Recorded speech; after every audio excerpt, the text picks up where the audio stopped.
Manipur Top Channel gi maikeri marueba I pausing khongacharaga mayamda share tawjage mayam loifok taminasi amasum mayam hojik si pausi sing si phong dabana maram oiduna mayamda I pausi sandokna piba ngamjadre mayam sigi damakta warobiroi amasum tuan ba platform sing gi khongacharakpa yamda thajadingai oiba marueba paukhra lakhocharakana mayamda share tawjage ahanbada marueba pau ama oina nungti gi phongba paukse poknafam amasum People Chronicle gi office ta Thasigi Tarahumdogi Numidang Sakang Dabasina bomb attack Toramba Taudokta Sienabasing Paduna Sapsaba Dandi Pigani Haina Siem Birin Singana Tazaba Pikres Wadi Amasum Ngarang Numidang Wairam All Manipur Working Journalist Union Amzu Amasum Editor Gul Manipur EZMG Mihut Singa Unaduna Siem Birena Tazaba Sipirakibani Mara lebasing atubada paduna sairak pinaba takshinba memorandum amasu CM Birenda pishinki hari amasum amzu amasum EZMG apunba mifam ama pung tarada phamduna thaudu adugi matangna punna khanagani hari ngarang kaisampat laimajam laikai community hall da pamisingna thaudu adubu yaningdaba phongdoktuna wakat mifamsu phamki hari Masung Taudu Adubu Yaningdaba Fongdok Poina Ngarang Amasum Ngasi Impal Fong Poxising Amata Fongnadre Raizia Gi Information Public Relation Gi TS Bisorjit Raija Sabagi MP Shu Oiriba Manipur Ginita Laishema Sanazabana Singwa Lusingba Kayana Taudu Adubu Kana Yaningdaba Fongdorakli Amasum Indian Journalist Union Bu Unamnasu bomb attack adubu kana yaningdaba phongdokli Cyril Amada Union gi President Amasum Press Council of India gi Hanagi member Patak Amasum International Federation Journalist gi Vice President su Oiriba Secretary nasu Manipur da Media House Amasum Journalist sing da Tattana attack tawbigi thawdok thokliba sida nungnangba phongdokli bomb attack asibu thigatuna moralibising Fanabasu, Aizyogi, Lucing Basinasu, Dabi Tauri, have a palma, Siamla Tazania, over from the Gipong Palmo in a mam the share to Zabini, almost Makasa track point at Topa, Marueba Paukram, mam the share to Zaki, mam the Fuktaminasi. Yamla Tazania, Oina, Tagalapa, social media, Pang but Marueba Pongtang, when a Lokocharakana, mam the share to Zagi, Facebook the post Tagalapa, Langakpa, Mangan Tagalapa, World Kara. Yamna sunuwaitaba thawdok amasu oigadoribni yam Kangla manungi laisang ahum mariromgi sho phakairaga laigi potchai kolik phirolna singba potlam kya hurankhare haba pawma laingakpa mangangna Facebook ta thagalakpa post ama oina mayamna share tawjabani do mayam sugumba thabak singsi tawdabana hena phabra haina khali aduga mayamgi motsu kari lebibi habdu singsoy shojana comment box thambiramo haina Manipur Top Channel gi mekedi request tawjari amasum magasa thrak poina topa paukranamo The All Manipur Student Union amsu Thawbal District Committee na Facebook ta thagalakpa warol khra mayam da share tawjage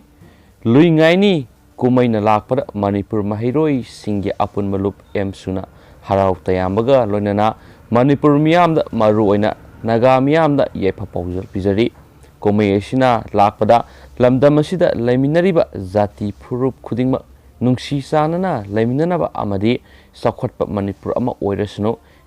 The All Manipur Student Union MSU Thawbal District Committee na thagalakpa warol khara mayamnu share tawjabani amasum khoi Manipur gi Chief Minister Nongthongbam Biren Singhanasu thamoi sengna luingaini festival sigi no harau tayamba occasion sigi yefamangol pirakli haina Chief Minister N Biren Singhagi waki Facebook page thagalapa orol khara oinamuk mayamnam haijari makaja thrak poina topa sanabigi oba maruiba pawng katang mayamda hapsaramge Manipur masa ama oina yamna sokthoksaningai oiraba pawmani mayam lofoktaminasi International Friendly Messing the Saru Yananaba Manipurigi Nupi footballer Nipan Kalakle Indiana Yumbu Oiba Mathang Sahigi Angan Basarukta Pangtoknaba Taurang Toriba Kunsuba AFC Women's Asians Cup 2022 Gidamak CM Saboina All India Football Federation Sinba Exposure Turgi Manungsana ꯊꯥ ꯑꯁꯤꯒꯤ ꯇꯔꯥꯒ ꯃꯔꯤꯗꯒꯤ ꯀꯨꯟꯒ ꯃꯔꯤ ꯐꯥꯎꯕ ꯇꯔꯀꯤꯒꯤ ꯑꯂꯥꯅꯤꯌꯥꯗ ꯄꯥꯡꯊꯣꯛꯀꯗꯧꯔꯤꯕ ꯏꯟꯇꯔꯅꯦꯁꯅꯦꯜ ꯐ꯭ꯔꯦꯟꯂꯤ ꯃꯦꯆꯁꯤꯡꯗ ꯏꯟꯗꯤꯌꯥ ꯋꯨꯃꯦꯟꯁ ꯁꯦꯅꯤꯌꯔ ꯇꯤꯝꯗ ꯁꯔꯨꯛ ꯌꯥꯅꯕꯒꯤꯗꯃꯛ ꯃꯅꯤꯄꯨꯔꯗꯒꯤ ꯅꯨꯄꯤ ꯐꯨꯠꯕꯣꯂꯔ 9 ꯀꯧꯔꯛꯂꯦ꯫ ꯅꯨꯄꯤ ꯐꯨꯠꯕꯣꯂꯔꯁꯤꯡ ꯑꯗꯨꯗꯤ ꯒꯣꯜ ꯀꯤꯄꯔꯗ ꯃꯥꯏꯕꯝ ꯂꯤꯟꯊꯣꯏꯉꯥꯟꯕꯤ ꯗꯦꯕꯤ, ꯗꯤꯐꯦꯟꯗꯔꯗ ꯉꯥꯡꯕꯝ ꯁ꯭ꯋꯤꯇꯤ ꯗꯦꯕꯤ, ꯂꯣꯏꯇꯣꯡꯕꯝ ꯑꯁꯥꯂता देवी, सरोखाइबम रंजना सनु, वांगखेम लिंथोइंगानबी देवी, क्रेतिना देवी थौनाउजमनी। स्ट्राइकरदना दांगमई ग्रेस अमसुम हाइक्रूजम दया देवीनी। इंटरनेशनल फ्रेंडली मैच असिदा मणिपुर की कोच एल चाउबा देवीना एसिस्टेंट कोच ओइना सरुक यानबगी कौरकली। निंगसिंगबा याई मदुदी AIFF ना ममांग था तरागा तरुक्तगी फेब्रुआरी तरागा मरी फाउबा गवादा पांथोकिबा नेशनल कोचिंग कैंप फुटबॉलर 30 खगटपगी मनुंगदा मणिपुरदगी तराना सरुक याखिबनी हाइबा पावमनी यामनमक नुंगाइबा पावमनी म्यामगि वखलोनसु कमेंट बॉक्स थंबिरमु पकासा थरक पोइना तोपा मरुइबा पाव खरनमु लोसिलक पोइना मणिपुर गी ओइबा कोविड-19 अपडेट म्यामदा शेयर तौजरमगी अमुका हना ngarang punna miyoi tarago humdoi COVID-19 na positive ohen kre apun boina COVID-19 positive ohen kiba miyoi masing si lising kun ga mapan ga samaga mawdra ga taruni adu ngarang su lepa phabadigi miyoi mari COVID-19 na napa phabadigi recover tokre discharge tokre miyoi mari is thar apun boina recover tokiba miyoi masing si lising kun ga nipan ga satret ga nifu ga nipane amazo hauji active case ta miyoi humdra ga manga lairi humdra ga manga si general population nagi miyoi humpugo humdoini amasum CAPF tigi miyoi taragani thoini aduga ngarang su lebak phabadagi COVID-19 na miyoi amata sikidre apun boina sen kiba miyoi masingna sahumga humdrago humdai sukre adu hauji state ki lairiba recovery rate si 98.46% oiduna yamna phagatna lairi hena government of manipur directorate of health services ki thadorakpa notification sina makhatana sufungdorakli लोसिलक पोइना मपालम gay यामना नोंगाइतबा थौदो अमखतंग मयामदा share तौजरमगे Maharashtra accident मियोई तरागा मंगा labourers सिरे truck मथंगा ओनखरे हरी जलगोंडा